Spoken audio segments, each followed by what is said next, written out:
सभी को नमस्कार। आज अपन पढ़ेंगे रेडियो एक्टिवता। एक्टिव को हिंदी में बोलेंगे सक्रिय, और इस हिसाब से इसका दूसरा नाम बन गया रेडियो सक्रियता। खोज किसने की, क्या होती है, इसके बारे में विस्तार से देखेंगे। और अपन देखेंगे कि रेडियो एक्टिव जो पदार्थ है उनसे किस किस प्रकार की किरणें निकलती हैं, कण कौन से होते हैं, किरण कौन सी होती हैं। अल्फा बीटा गामा किताबों में पढ़ा होगा। आज अपन देखेंगे कैसे निकलती है और क्यों निकलती है। इसके अलावा अपन पढ़ेंगे कृत्रिम रेडियो एक्टिवता भी इसके अंदर पढ़ेंगे, और अपन देखेंगे कि जो रेडियो एक्टिव पदार्थ होते हैं उनका क्या उपयोग है ना। चिकित्सा में क्या उपयोग है, कृषि में क्या उपयोग, ये सारी चीज़ें आज इसके अंदर अपन पढ़ने वाले हैं। तो देखो, एक वैज्ञानिक था, अपने घर पे बैठा था। वैज्ञानिक का नाम था हेनरी बेकुरल। क्या नाम था? हेनरी बेकुरल नाम का एक वैज्ञानिक था जो अपने घर पे बैठा था और कुछ सामान पड़ा था। उसकी फोटोग्राफी प्लेट पड़ी थी, और उसने देखा कि अचानक जो फोटोग्राफी प्लेट उसकी पड़ी है, मान लीजिए ये फोटोग्राफी प्लेट थी, ठीक है। इसके पास में बाद में उसने बताया कि ये रेडियो एक्टिव पदार्थ था। कोई कुछ पदार्थ पड़ा था, जैसे यूरेनियम पड़ा था। सोच लीजिए आप, क्या पड़ा था? यूरेनियम पड़ा था। तो उसने देखा कि फोटोग्राफी प्लेट कैसी हो गई, ब्लैक हो गई, काली हो गई। दिमाग में सवाल आया कि यार एक फोटोग्राफी प्लेट काली क्यों ही? इसका मतलब पास में पड़े हुए इस पदार्थ से कोई न कोई ऐसी चीज़ें निकलती होगी, कोई ऐसे किरण या कण निकलते होंगे जो क्या कर रहे हैं, इसको नुकसान पहुंचा रहे थे, फोटोग्राफी प्लेट को। इस आधार पर उसने इस पदार्थ को क्या कहा? रेडियो एक्टिव पदार्थ कहा। यानी कि इस कोई भी पदार्थ ऐसे होते हैं, कोई भी नाभिक, जिनके नाभिक से, अब एक बार नाभिक वाभिक नहीं बताएंगे आपको, यहीं से सुन लीजिए। कुछ पदार्थ ऐसे होंगे जिनसे कोई न कोई किरण निकलती होगी, कोई न कोई कण निकलते होंगे। ऐसे पदार्थों को कहा गया रेडियो एक्टिव पदार्थ, और इस गुण को कहा गया रेडियो एक्टिवता। यानी अब रेडियो एक्टिवता की खोज किसने की है? हेनरी बेकुरल ने। पहला सवाल आता है यही, नॉर्मल सा है, ठीक है। अब इसके बाद में ये डेट थी 1896। एक दो वैज्ञानिक थे, वो ये हैं, उन्होंने कहा कि यार बेकुरल ने क्या वास्तव में बात सही कही है, ऐसा होता है? तो उन्होंने यूरेनियम जैसे एक पदार्थ की और खोज कर डाली, और वो था थोरियम। क्या था? थोरियम। अब थोरियम की खोज किसने की, है ना? इसकी खोज करने वाले वैज्ञानिक थे, पति पत्नी थे। एक तो है एम क्यूरी और एक था पी क्यूरी। इन दोनों ने क्या किया? मिलकर के रेडियो ऐसे पदार्थ की और खोज कर डाली जिससे ये किरण और कण निकलते थे, ठीक है। तो प्रश्न आता है, ये मैंने क्यों बताया, सबसे रेडियो एक्टिव पदार्थ की खोज किसने की? तो आप बताओगे मैडम क्यूरी ने की। और रेडियो एक्टिवता की खोज किसने की? तो आप क्या बताओगे? हेनरी बेकुरल ने की, ठीक है। अब बात करते हैं कि होता क्या चीज़ है, ये रेडियो एक्टिवता है क्या चीज़। ये तो खोज होगी, यहाँ से दो प्रश्न बनते हैं, दोनों आपके क्लियर। अब बात करते हैं रेडियो एक्टिवता होती क्या है। देखो, कोई भी ऐसा पदार्थ, अपने तत्व पढ़े हैं बहुत सारे, है ना। आवर्त सारणी पढ़ ली। आवर्त सारणी के अंदर जो तत्व होते हैं, उस तत्व का द्रव्यमान क्या है? द्रव्यमान। द्रव्यमान किस में होता है? उसके नाभिक के अंदर होता है। कोई भी एक परमाणु है, उस परमाणु के नाभिक है ये। इस नाभिक में क्या होते हैं? प्रोटॉन और न्यूट्रॉन, दोनों को मिलाकर के उसे क्या कहा जाता है? उसकी द्रव्यमान संख्या कहा जाता है। यानी उसका मेन द्रव्यमान कहाँ है? उसके नाभिक के अंदर है। बात समझ में आ गई?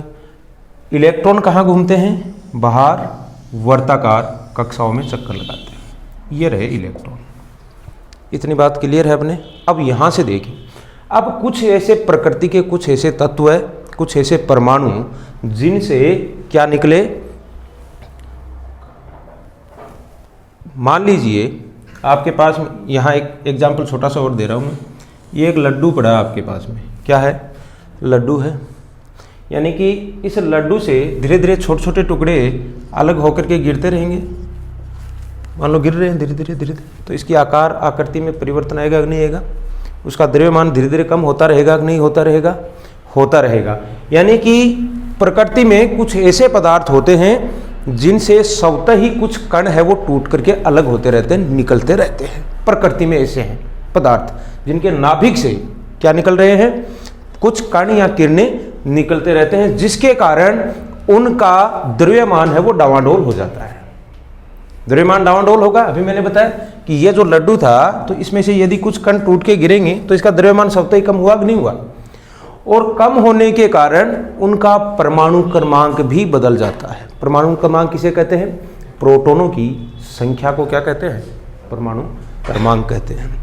जिसके कारण क्या होगा कि उनका परमाणु क्रमांक बदल जाता है, यानी प्रोटॉन निकल गया, कम हो गया, प्रोटॉन कम हो गया, जिसके कारण उसका द्रव्यमान भी बदल जाता है, परमाणु क्रमांक भी बदल जाता है। तो ऐसे तत्वों के गुण को कहा जाता है रेडियो एक्टिवता, रेडियो सक्रियता। यानी रेडियो एक्टिवता को एक सीधी सीधी भाषा में अपन समझे तो इसका मतलब होता है अपघटन होना। क्या होना? अपघटन होना, टूटना। अब अपघटन किस आ जाओ अपघटन किस प्रकार से होगा? अपघटन होगा, ये लड्डू है, ये टूट रहा है, टूटने को क्या बोल दिया?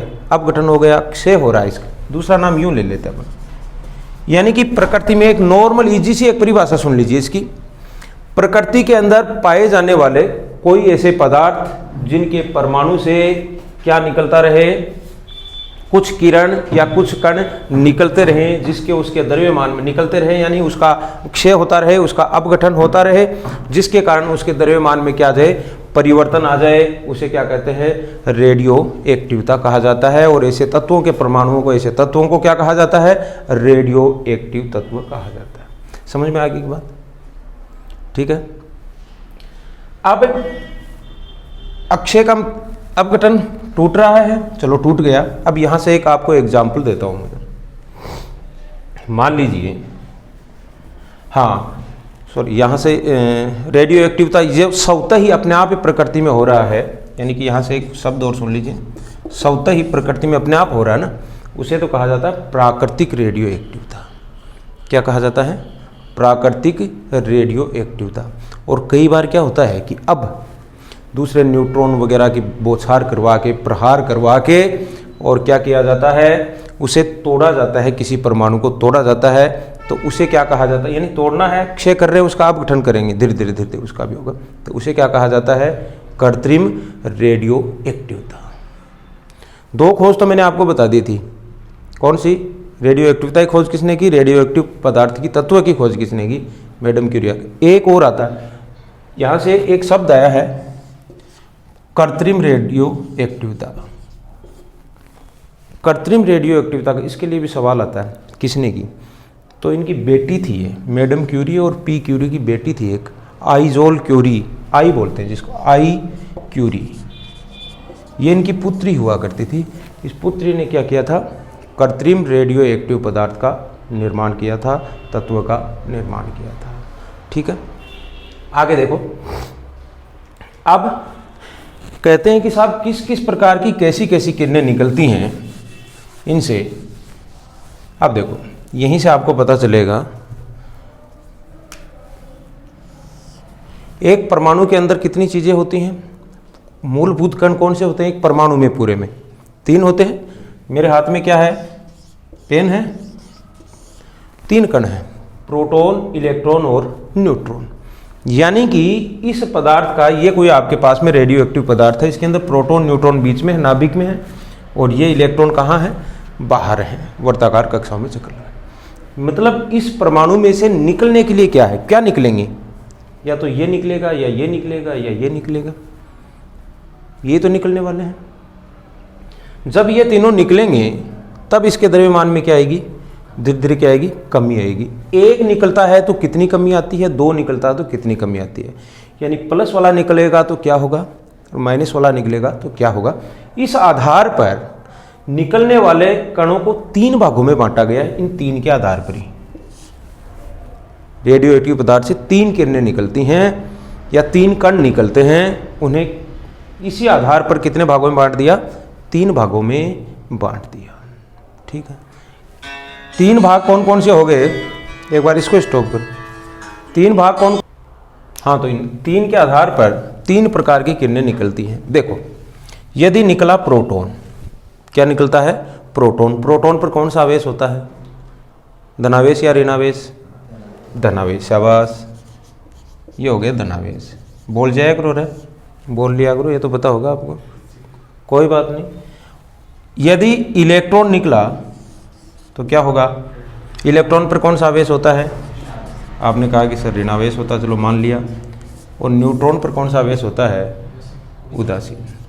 इन्हीं आवेश के आधार पर तीन प्रकार की किरणें निकलती हैं, ठीक है। यानी प्रोटॉन यदि निकलता है, ये प्रोटॉन का मतलब प्रोटॉन निकलेगा तो उसको बोलते हैं, नाम दिया था, क्या नाम आया इसका, बेकुरल ने नाम दिया था एल्फा कण। एल्फा को ऐसे लिखा जाता है, प्रोटॉन निकलेगा तो उसको क्या बोलेंगे, एल्फा कण। कण मैंने किरण नहीं बोला इसको, देखना, कण। दूसरा, जब इलेक्ट्रॉन निकलेगा, इलेक्ट्रॉन कौन सा, अब इलेक्ट्रॉन कौन सा निकलेगा, अरे कई बार क्या होता है, इलेक्ट्रॉन ऐसे थोड़ी है कि इसके अंदर जितने इलेक्ट्रॉन चक्कर लगा रहे हैं वो नहीं। कई बार क्या होता है, कई इलेक्ट्रॉन जो पागल हो जाते हैं, और पागल होने के कारण क्या होता है, जो चक्र है वो फास्ट लगाना स्टार्ट कर देते हैं, तेज गति से। और जब तेज गति से गति करता हुआ स्पीड में इलेक्ट्रॉन है वो क्या होगा, बाहर निकल जाएगा। कई बार टायर घूमता है, फास्ट घूमता है, तो वो निकल जाता है, भाग जाता है टायर। ऐसे ऐसे तेज गति से घूमने वाला इलेक्ट्रॉन है वही क्या कहलाता है, वो जब बाहर निकलता है तो वो क्या कहलाता है, उसका नाम दिया गया बीटा कण, ठीक है। प्रोटॉन निकला तो क्या कहा गया, एल्फा कण। और इलेक्ट्रॉन निकला, और इलेक्ट्रॉन कौन सा, जो तीव्र गति से चक्कर लगा रहा है, तो उसे क्या कहा गया, बीटा कण। अब देखो, ये दोनों तो हैं कण। अब न्यूट्रॉन है, ये वैसे भी उदासीन होता है बेचारा, ये बाहर निकलेगा नहीं कि यार बैठा हूँ मैं तो अंदर, का बैठा रहे सब। अब क्या होता, इनके अलावा एक तीखी वो निकलती है, क्या, किरण निकलती है एक और।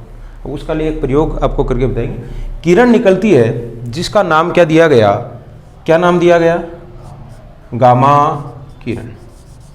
अब देखना, ये दो तो हैं कण, और ये क्या होती है, किरण होती है, ठीक है। अब देखिए, ये पॉजिटिव प्लस निकलेगा, ये माइनस निकलेगा। इसके ऊपर किसी प्रकार का कोई, अब प्लस और माइनस के अलावा कोई और होता है क्या आवेश, नहीं होता है।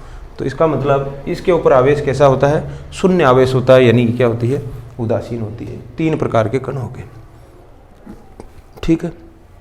अब इन तीन कणों को अपन पढ़ेंगे और इनकी विशेषताएं अपन देखेंगे। उससे पहले अपघटन, रेडियो एक्टिविटी का मात्रक क्या होता है वो अपन देख लेते हैं। देखो, रेडियो एक्टिविटी की खोज किसने की, बेकुरल ने। किसने की, बेकुरल ने। तो सबसे नॉर्मल जो मात्रक होता है ना, सबसे छोटा, वो क्या है, इसी के नाम से है, बेकुरल। क्या है, बेकुरल है। उसके बाद में बेकुरल, और बेकुरल ने खोज की थी इसकी, एल्फा कणों की। किसकी खोज करी, एल्फा कणों, यही क्रम है। उसके बाद में मात्रक है रदरफोर्ड। एक क्या मात्रक है इसका, रदरफोर्ड। इसने करी बीटा कणों की खोज की, भैया बीटा भी निकलता है, ठीक है। और गामा जो अंतिम जो खोज करने वाली थी वो कौन थी, कौन थी, थी तो कौन है, थी का मतलब कौन है, मैडम क्यूरी और पी क्यूरी। और इसलिए इसका अंतिम जो है वो क्या है, क्यूरी। यानी तीन मात्रक हो गए, ठीक है। रेडियो एक्टिविटी की जिस हिसाब से खोज होती गई उसी आधार पर मात्रक कितने बना दिए, तीन। सबसे छोटा मात्रक क्या है, बेकुरल। अब रेडियो एक्टिविटी का मात्रक हो रहा है, यानी विघटन की दर, एक सेकंड में कितने विघटन हो रहे हैं। एक सेकंड में होने वाले विघटन है ना, विघटन यानी ये अक्षय हो रहा है, ये टूट रहा है, रेडियो एक्टिव पदार्थ है, कोई भी पदार्थ पड़ा है ये टूटेगा। अब ये टूट रहा है, एक सेकंड में कितना टूट रहा है, क्या 5 टूट रहा है। तो ये मात्रक जो क्या बोला गया इसका, प्रति सेकंड विघटन की दर 5 हुए तो कैसे लिखेंगे कि भाई 5 विघटन प्रति सेकंड। नॉर्मल तो ये मात्रक होता है। और ये जो विघटन प्रति सेकंड है ना, एक विघटन है ना, ये विघटन प्रति सेकंड है, इसी को बोलते हैं बेकुरल। क्या बोलते हैं? बेकुरल। और जब 1 सेकंड में कितने हो जाएं? 10 की घात 6 कितने विघटन हो जाएं? यहाँ नहीं दिख रहा, यहाँ देखो, 1 सेकंड में कितने हो जाएं? 10 की 6 घात 6 विघटन हो जाएं। यानी कितने जीरो लगेंगे? 1 के 6 जीरो लगाने हैं हमने। 1 सेकंड में इतने अपघटन हो रहे हैं, इतने टुकड़े हो रहे हैं, इतनी बार निकल रहा है। ठीक है, तो इसको बोलेंगे एक रदरफोर्ड। क्या बोलेंगे? एक रदरफोर्ड। ठीक है, यानी कि ये थोड़ा सा बड़ा हो गया। और इसके बाद में यानी 10 की घात 6, यहाँ लिख देता हूँ इसके पास में, 10 की घात 6 विघटन हो गए 1 सेकंड में। और यही बढ़ करके ये हो जाए यदि 3.1 गुणा 10 की घात 6, 10 की घात 6 यानी 10 की घात 6 का 3 गुना। और भाई 10 की घात 6 का मतलब था इस A के 1 2 3 4 5 6 जीरो लगाने, यानी कितना होगा? 10 लाख विघटन हो रहे 1 सेकंड में।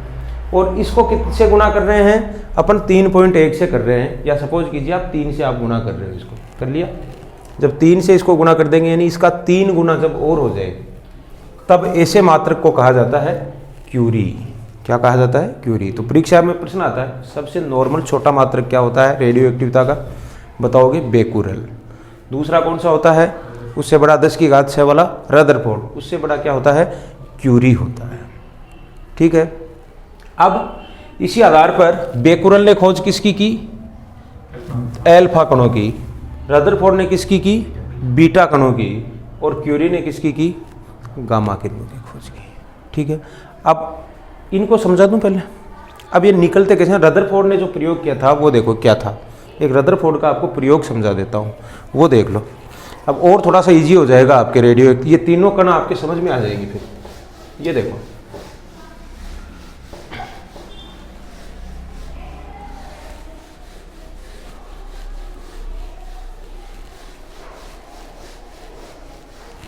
लो भाई, पहले कौन सी बताई आपने? एल्फा कण। दूसरा कौन सा बताया? बीटा कण। और तीसरा कौन सा बताया? गामा किरण। लो, प्रयोग क्या था? प्रयोग ये, मान लीजिए इन्होंने क्या किया, एक कांच का बक्सा लिया, ऐसा बॉक्स। क्या लिया? एक कांच का बक्सा लिया। इस कांच के बक्से में एक जगह पे एक छेद रखा गया, सूक्ष्म छेद, ये रख दिया। इसके अंदर कोई भी रेडियो एक्टिव पदार्थ जो स्वतः ही जिसका अपघटन होता रहता है, रेडियो एक्टिव वो होता है जिनका अपने आप ही क्या होता रहे? अपघटन होता रहे। इसके अंदर ला के रख दिया, ये पड़ा है कि भैया ये टूटेगा। टूटेगा तो अब क्या होता है, यहां पर इसने एक फोटोग्राफी प्लेट रख दी। ठीक है, और जिस हिसाब से आपने देखा होगा कि 2 इलेक्ट्रोड नहीं होते हैं क्या? एक तरफ होता है प्लस का और एक तरफ होता है माइनस का। सेल होता, सेल देखा ना आपने? अरे बिजली वाला सेल देखा? सेल पर एक साइड में प्लस लिखा हुआ था और एक साइड में माइनस लिखा हुआ था। यानी यूँ सोचो, बिजली वाला तार लाया, एक लाल वाला तार प्लस का होता है और काले वाला किसका होता है? माइनस का होता है। तो एक तार इधर रखा है, यानी विद्युत दे रखी है यहाँ पे। बात समझ में आ रही है आपके? यानी एक तार का, बिजली का तार है, 2 तार यहाँ पर लगा रखे हैं, किसके? कांच के बाहर पकड़ के खड़ा है कोई आदमी, या स्टैंड पे इनको लगा दिया। ठीक है, अब क्या होगा? ये तो टूटना है, ये तो तय बात है, स्वतः ही अपघटन हो रहा है। स्वतः अपघटन होगा तभी तो इसे रेडियो सक्रिय पदार्थ कहेंगे, रेडियो एक्टिव पदार्थ कहेंगे। अब इससे बाहर निकलने वाला, ऊपर एक प्लेट है। ठीक है, अब क्या हुआ कि उसने अब देखा कि कुछ की कण ऐसे निकले, ऐसे निकले निकले निकले और किस दिशा में चले गए? इधर चले गए, है ना? यानी यहां ये क्या है? बिजली है, यानी विद्युत है। ये क्या है? विद्युत है। और बिजली विद्युत है। आपको कई बार देखा होगा कि कोई व्यक्ति होता है, अपन कहते हैं वो करंट के, उसके बिजली के चिपक गया, कहते ही नहीं कहते? और लोहा किसके चिपकता है? चुंबक किसके चिपकती है? लोहे के, चिपक रही है यानी आकर्षण है। यानी कि विद्युत के द्वारा भी अपन क्या बनाते हैं, कृत्रिम चुंबक बना सकते हैं।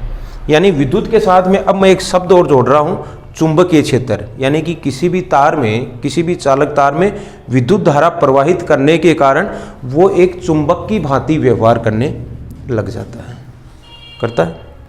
चुंबक यानी कि विद्युत प्लस और क्या आ गया भाई, इस तार में बिजली तो है ही है, साथ में ये चुंबक की भांति भी व्यवहार कर रहा है। इसका मतलब ये जो क्षेत्र है ये कौन सा हो गया, विद्युत चुंबकीय क्षेत्र। ठीक है भाई।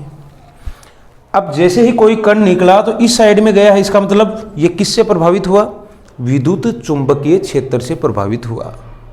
एक कण ऐसा निकला, ये देखो, जो इस दिशा के अंदर गया, यानी यहां भी करंट है, बिजली है, यानी कि विद्युत यहां भी है, क्या है, विद्युत है, और विद्युत के कारण यहां भी चुंबकीय क्षेत्र उत्पन्न हो गया है। तो इसलिए इसको बोल दिया विद्युत चुंबकीय क्षेत्र। क्लियर है बात। अब यहां से उसने वो नाम दिए थे अल्फा बीटा गामा, कैसे दिए थे देख, इस प्रयोग में पता चलेगा। प्रयोग में अब पता चला कि जो प्लस की दिशा थी उसकी तरफ जाने वाला कौन था। आपने देखा होगा कि चुंबक के दो ध्रुव है, एक उत्तरी और एक दक्षिणी। जब दोनों को अपन विपरीत को साथ लेते हैं तब वो क्या होते हैं, चिपक जाते हैं। और प्लस प्लस या फिर यूं कहे कि समान समान जब आते हैं तो वो एक दूसरे को क्या करते हैं, भगाते हैं। इसका मतलब इस दिशा में माइनस जो प्लस है इसकी दिशा में कौन आएगा, कौन आएगा, माइनस वाला आएगा। क्लियर बात है। और माइनस आवेश किस पर होता है, बीटा कण पर। ठीक है। और यहां से इसने नाम दिया था कि जो धनावेश की तरफ, या अपन इसका जो सिरा होता है, धनावेशित जो भाग होता है उसकी तरफ जो कण जाता है वो कण क्या होता है, उसके ऊपर खुद पे तो कैसा आवेश होता है, माइनस होता है, और वो प्लस की ओर क्या होता है, अट्रैक्ट होता है, आकर्षित होता है इस दिशा में। यानी प्रश्न आता है चुंबकीय क्षेत्र या विद्युत चुंबकीय क्षेत्र की ओर, है ना, आकर्षित होने वाला रेडियो एक्टिव पदार्थ से निकलने वाला कण कौन सा है कि जो धनावेशित भाग की ओर आकर्षित होता है। तो अपन क्या बताएंगे, अपन बताएंगे वो होता है बीटा कण, जो कि धनावेशित भाग की ओर क्या होता है, अट्रैक्ट होता है, जाता है। अब दूसरा इसने देखा जो किस दिशा में विद्युत चुंबकीय की भांति, ये भी विद्युत चुंबकीय क्षेत्र है, इससे आकर्षित होकर के एक कण कैसा निकला, इधर निकल गया। और जब इधर जो कण निकला उस पर कौन सा आवेश है, उल्टा आएगा, इस कण पर कौन सा आवेश आएगा, धनावेश। और धनावेश किस पर होता है, अल्फा कण पर होता है। क्लियर है बात। यानी कि अब एक क्या हुआ, इस प्लेट को थोड़ी ऊंची कर दूं मैं, एक क्या हुआ, अब एक कण ऐसा निकला जो न तो इधर गया और न ही इधर गया। यानी जो जा रहे थे ये तो आगे दोनों, जो न तो इधर गया न इधर गया, यानी इसका मतलब यहां से साबित हुआ कि वो न्यूट्रल है, उस पर कोई खुद पर कोई आवेश नहीं है, उदासीन है। अब ये जो एक कण निकला वो कैसे गया, सीधा गया और भाग के गया, दौड़ के गया, लो जी सीधा चला गया। ठीक है। यानी कि जो विद्युत चुंबकीय क्षेत्र से प्रभावित नहीं हुआ, दोनों तरफ विद्युत चुंबकीय क्षेत्र थे, इनसे प्रभावित नहीं हुआ ऐसा कण जिसे किरण कहा गया, बाद में गामा किरण जिसे कहा गया, दोनों क्षेत्रों से प्रभावित न हुआ। क्यों नहीं हुआ, क्योंकि वो खुद किरण क्या है, अपने आप में विद्युत चुंबकीय किरण है।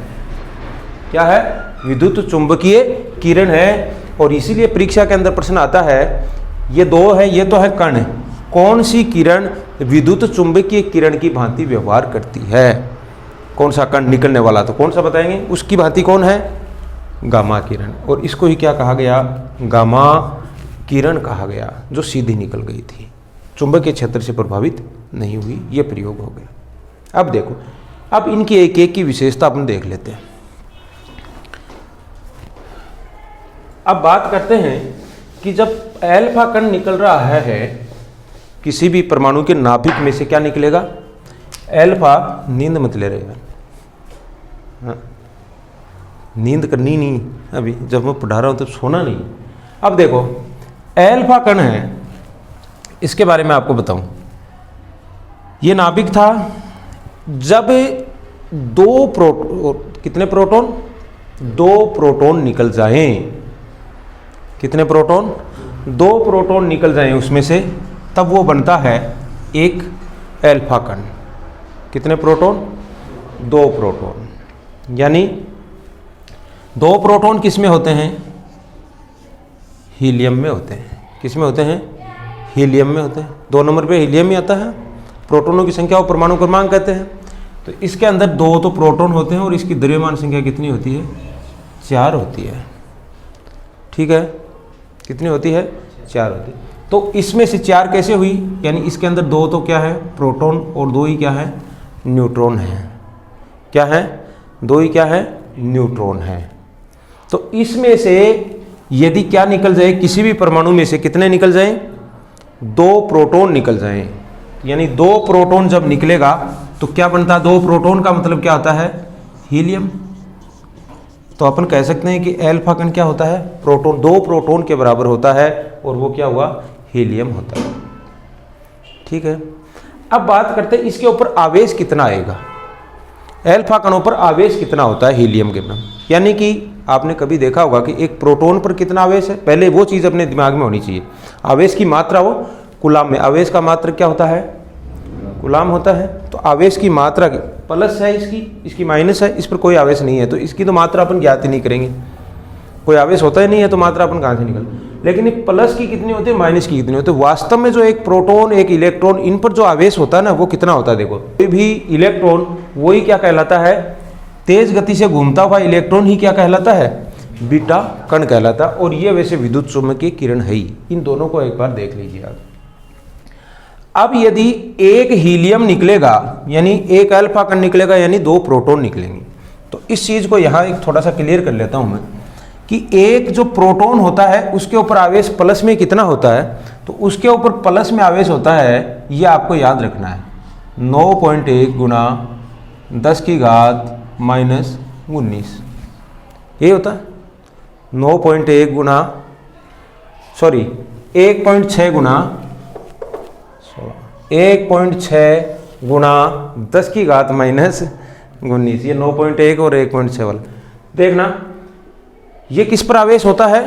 एक प्रोटॉन पर होता है, और वो किस में होता है? प्लस में। अब कोई कहे कि किसी भी इस रेडियो एक्टिव पदार्थ से एक क्या निकल रहा है? एल्फा कण निकल रहा है। तो एक एल्फा कण निकलने का मतलब कितना आवेश बाहर निकला? एल्फा कण का मतलब 2 प्रोटॉन, एक प्रोटॉन पर इतना आवेश, तो 2 पर कितना?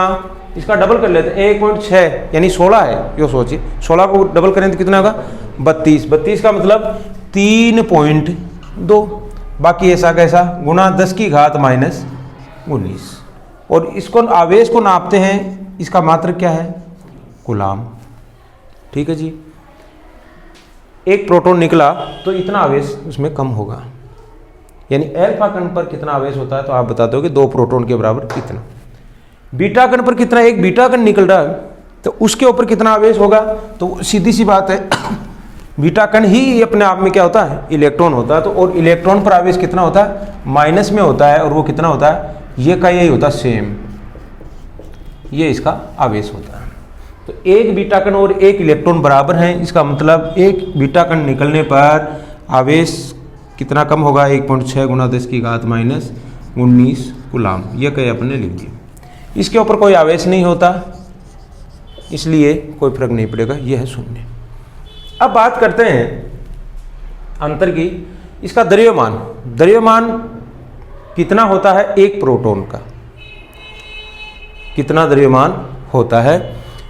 हीलियम का अपन टोटल इसकी बात कर लेते हैं, 2 प्रोटॉनों का द्रव्यमान कितना होगा जब एक अल्फा कण निकलेगा? तो वो द्रव्यमान है, इसको याद करना पड़ेगा आपको, 6.67 गुना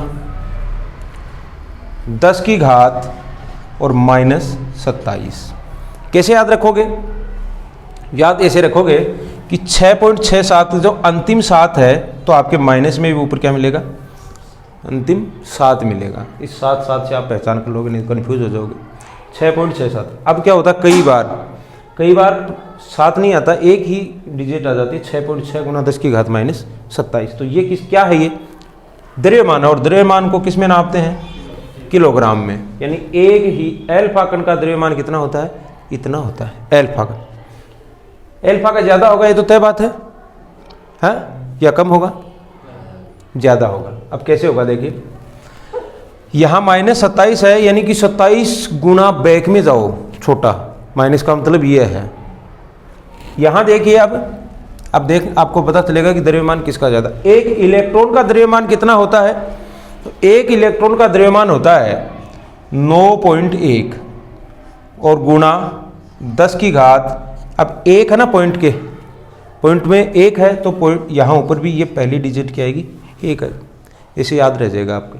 9.1 का मतलब 31 माइनस में, और 6.677 है तो यहाँ से आ जाएगा माइनस में 27। ये इन दोनों का द्रव्यमान है, अब आपके याद रह जाएगा। इसको आप छोड़ दीजिए, इसका सुनिए, ठीक है। एक अल्फा कण निकला तो ये नुकसान, और एक बीटा कण निकला तो इतने द्रव्यमान का नुकसान। अब द्रव्यमान किसका ज़्यादा है? आप सोचो सर इसका तो 31 है, इसका क्या है 27 है। आप बताइए द्रव्यमान किसका ज़्यादा हुआ?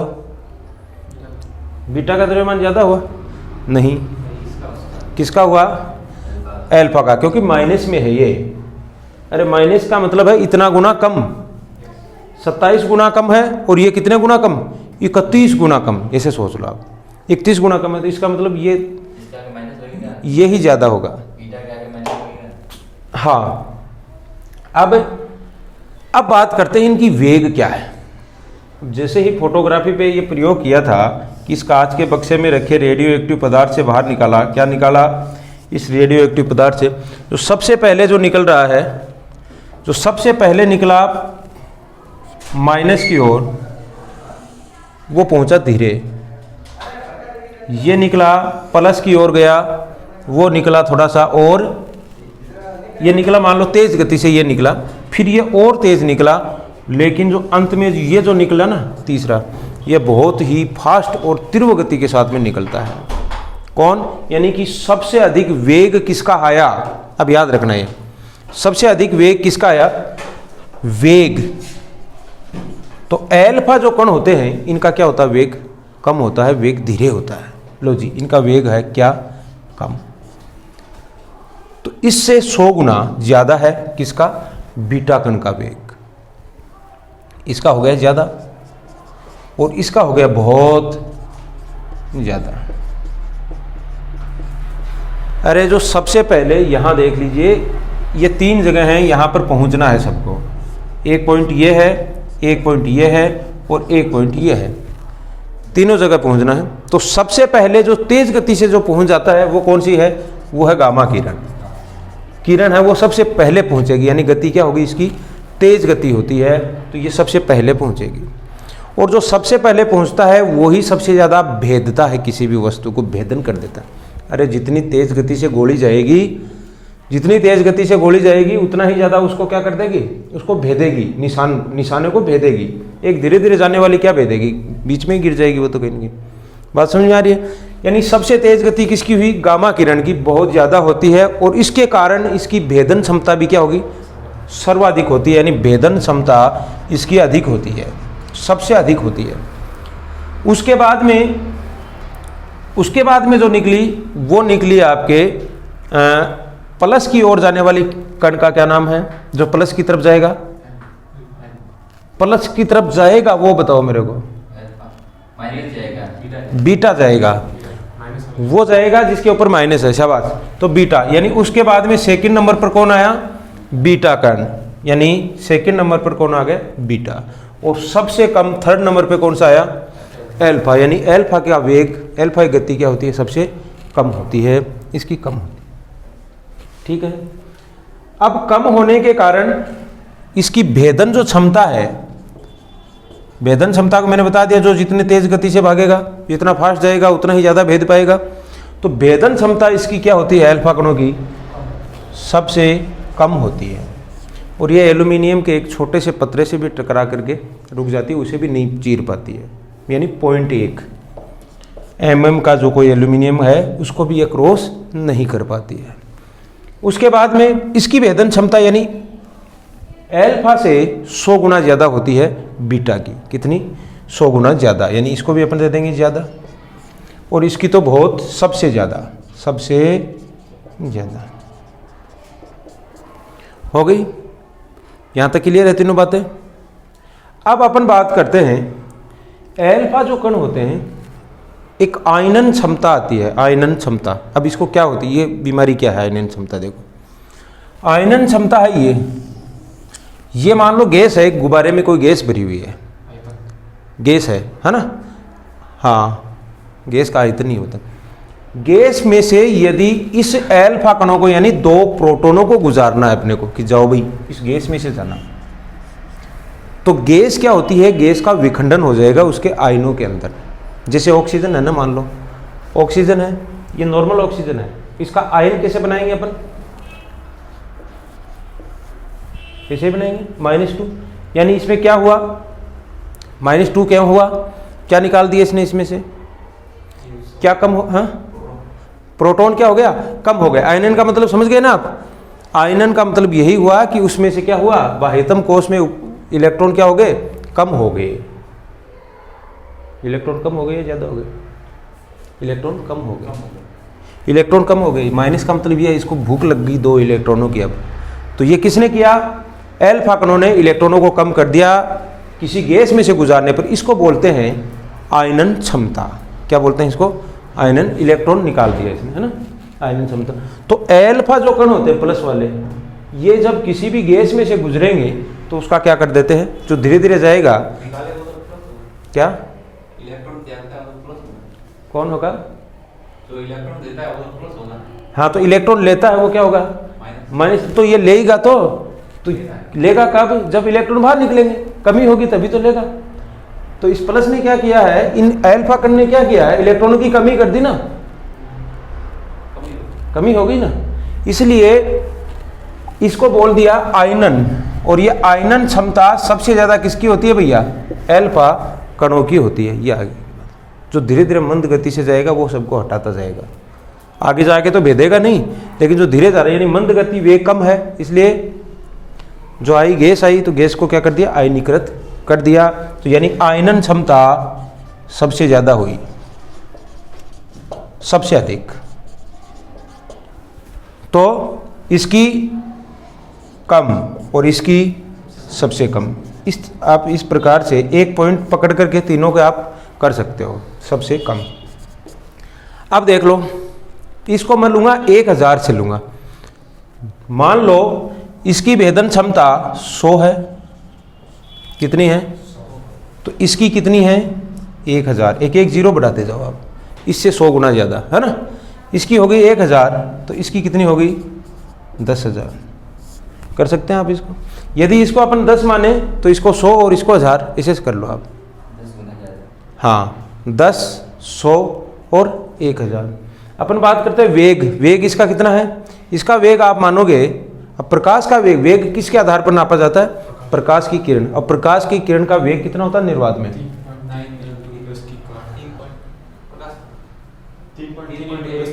3 पॉइंट नहीं है, 3 गुना 10 की घात 8 मीटर प्रति सेकंड। ये किसका होता है, प्रकाश का वेग होता है। इसका 10वां भाग, प्रकाश किस गति से भाग रहा है, इस गति से, इसका 10वां भाग है वो वेग होता है किसका, एल्फा कणों का। यानी ये धीरे चलते हैं, यानी सपोज कीजिए इसका 10 मीटर प्रति सेकंड है एल्फा का, तो बीटा का होगा 100 मीटर प्रति सेकंड, ठीक है। और इसका कितना होगा 1000 मीटर प्रति सेकंड, यानी लगभग इसके बराबर, इस वेग के बराबर कौन आएगा, गामा किरण आती है। गामा किरण का वेग किसके बराबर होता है, प्रकाश के वेग के बराबर होता है।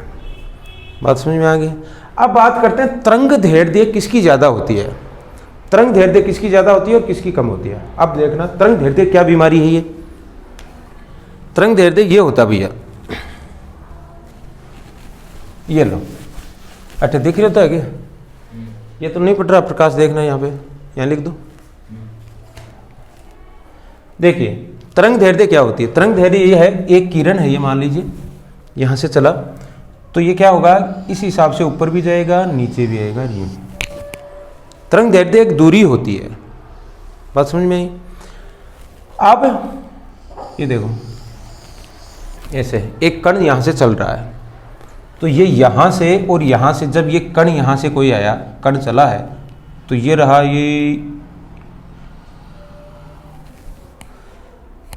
बात समझ में आई? ये दूरी, ये गैप, तो इस गैप को भरने में कितना टाइम लगा है, बात समझ में आनी? यानी कि ये जो गैप है, ये गैप भरने में कितना टाइम लगा, यानी जितनी दूर, जितना ये आप देख रहे हो, इसको क्या बोलते हैं, विचलन बोलते हैं, जितना ये विचलन हो रहा है वापिस इस पॉइंट पर आने के लिए, जितना ये गैप होगा, ये विचलन होगा, आने के लिए उतना ही टाइम क्या लगेगा, ज़्यादा लगेगा। यानी इसको आप अब क्या समझो, इसको आप तरंग दैर्ध्य समझो, इसको क्या समझो, तरंग दैर्ध्य समझो। जो तरंग दैर्ध्य ज़्यादा होगी, एक ये है और एक होगा ये, मान लो ये, एक तो ये होगी इतनी और एक होगी इतनी, तो तरंग दैर्ध्य, अब एक कण चलेगा यहाँ से चला और यहाँ आ गए, एक कण चला यहाँ से यहाँ आएगा। अब बड़े ध्यान से देखना, जब यहाँ से चलेगा यानी ये तरंग दैर्ध्य इसकी ज़्यादा है और इसकी तरंग दैर्ध्य कम है, तो ये बताओ तेज गति से कौन सा जाएगा, यहाँ वापस आने में ये जल्दी पहुँचेगा या ये जल्दी पहुँचेगा, कौन सा, ये। यानी कि गति वेग क्या हुआ इसका, कम या ज़्यादा, वेग इसका हो गया ज़्यादा, वेग क्या हो गया, ज़्यादा। क्यों, तरंग दैर्ध्य क्या है इसकी, तरंग दैर्ध्य इसकी कम है, जिसकी तरंग दैर्ध्य कम होगी, अब आप समझ में आ रहे हो, यानी दूरी, उसका वेग उतना ही ज़्यादा होगा, और जिसकी तरंग दैर्ध्य ज़्यादा होगी तो ये बेचारा यहाँ तक पहुँचने में टाइम लगाएगा, यानी इसका वेग क्या हो जाएगा, कम हो जाएगा। यानी जिसकी तरंग दैर्ध्य ज़्यादा होती है उसका वेग क्या होता है, उसका वेग कम होता है। बात क्लियर होगी इस बात, इसका मतलब अब आपने कहा था कि सर इसका वेग सबसे कम है अल्फा कणों का, तो अब मुझे बताइए तरंग दैर्ध्य इसकी क्या होती है, कम या ज़्यादा, ज़्यादा होगी। अब यहाँ से आप बता सकते हो कि तरंग दैर्ध्य इसकी क्या होगी, अधिक, इसका वेग थोड़ा सा और ज़्यादा हुआ, इसका मतलब तरंग दैर्ध्य और क्या हुई, थोड़ी कम, इसकी तरंग दैर्ध्य थोड़ी कम और इसकी बहुत कम। क्लियर बात, ये तीनों का जो मेन परीक्षा के अंदर सवाल आते हैं तो इनमें से प्रश्न पूछे जाते हैं। ये तीनों का समझ में आ गया आपके मामला, आ गया? तो अगले टॉपिक में, अब इस टॉपिक में इतना ही करते हैं और इसको अगले वीडियो के अंदर और बढ़ा लेंगे। अगली क्लास में क्या करेंगे, कृत्रिम जो रेडियो एक्टिविता है वो और रेडियो एक्टिव पदार्थों के क्या उपयोग हैं परीक्षा के अंदर वो आते हैं, और कौन कौन से रेडियो एक्टिव पदार्थ हैं उनके बारे में अगले वीडियो में अपन पढ़ेंगे। ठीक है, ओके।